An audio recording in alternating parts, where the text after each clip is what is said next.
welcome back to my kitchen. This is the episode where we got a camera.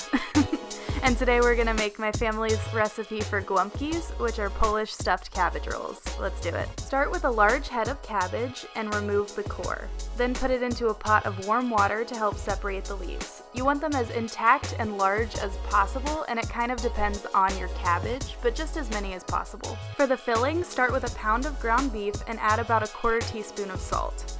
Now, if this was my recipe, y'all know there would be more spices, but since it's a family recipe and it's delicious how it is, we're just gonna stick to that. Then to your beef, add 1 cup of rice. It can be cooked or uncooked. We usually go for cooked, but I'm pretty sure my Grammy used to use raw, so you can really do it either way. It's going in a slow cooker. Mix it together really well, and that's the filling. Take a spoonful of your filling and put it in the center of the leaf, and then fold both sides in, and then roll the other way. I usually do the stem side out, because,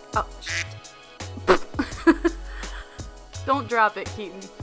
Once you've got all your beautiful bibbies, go ahead and layer them in a crock pot. They can be on top of each other. It's all good. We're all family here.